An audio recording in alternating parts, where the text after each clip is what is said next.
Con la vostra legge vi invaderemo, con la nostra vi domineremo. Ciao a tutti.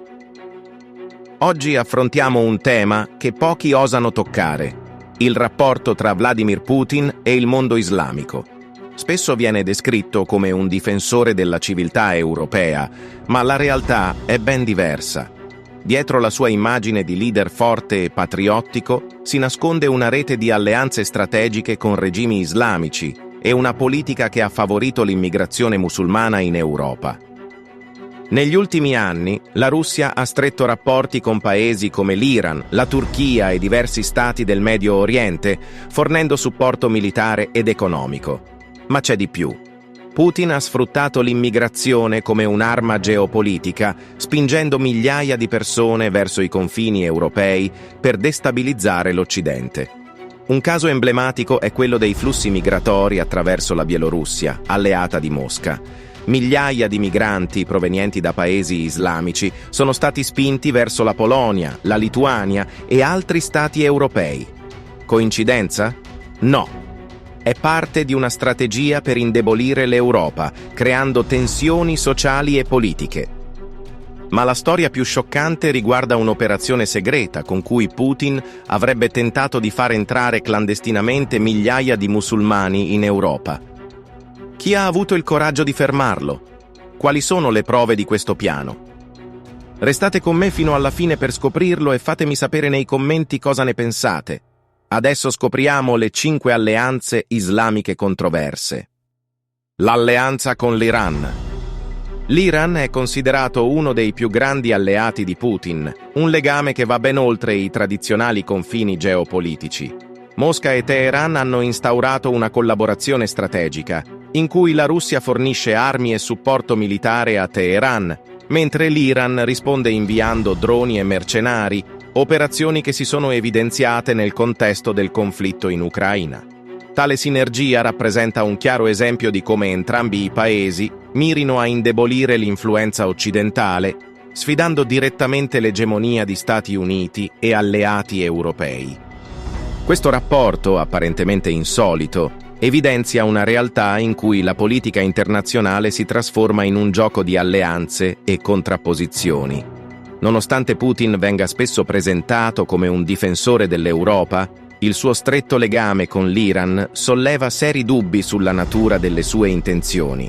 Infatti, mentre l'immagine pubblica di Putin lo ritrae come il paladino dei valori occidentali, la sua alleanza con uno degli stati islamici più influenti e controversi mette in discussione la sua posizione.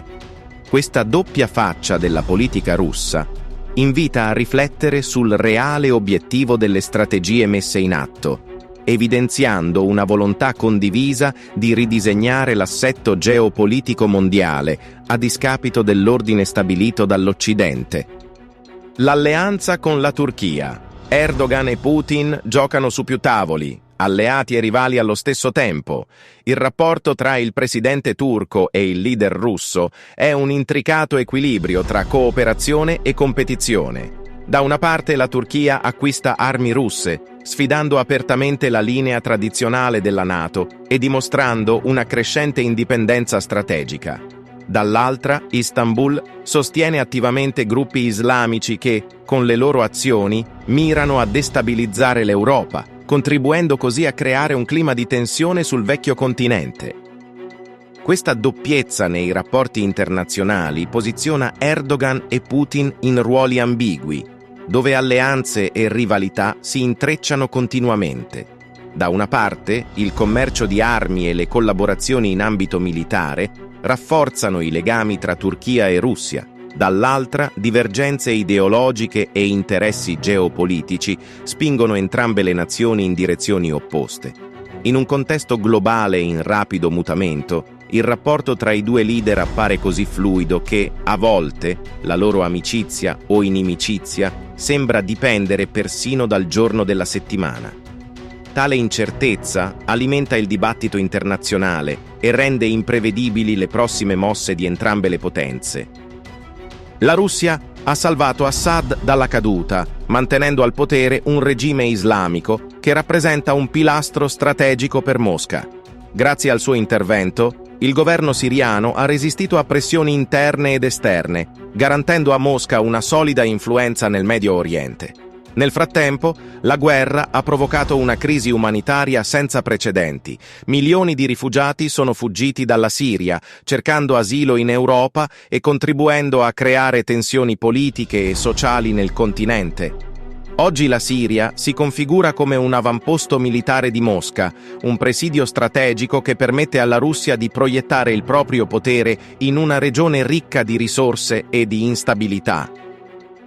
Eppure, nonostante la realtà dei fatti, alcuni sostengono ancora che Putin combatta l'Islam radicale. Questa visione sembra ignorare il contesto geopolitico e le reali motivazioni alla base degli interventi russi, che mirano più a rafforzare la presenza strategica e l'influenza globale di Mosca, che a lottare contro l'estremismo religioso.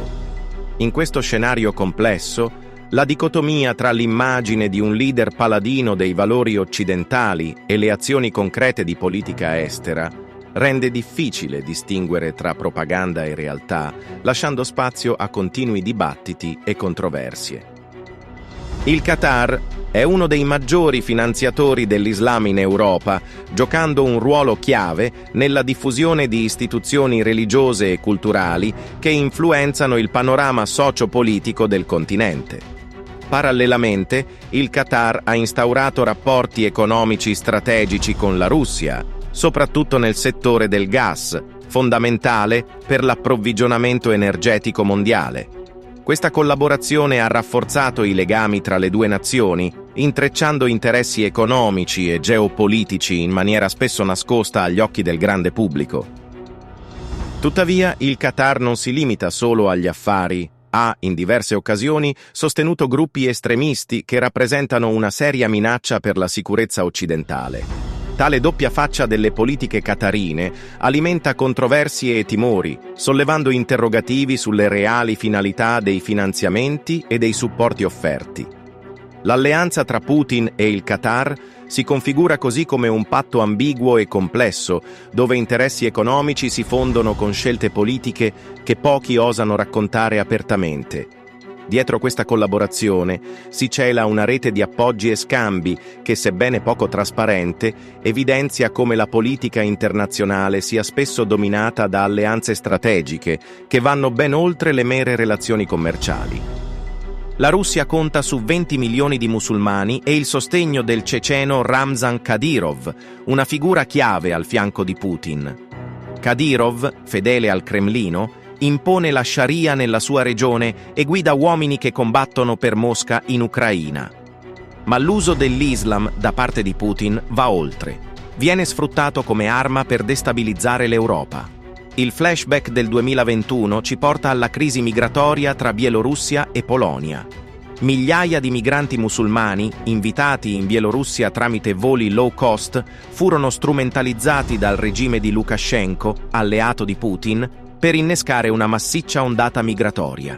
L'obiettivo era semplice e spietato: far irrompere in massa gli immigrati in Polonia, generando caos e tensioni lungo i confini.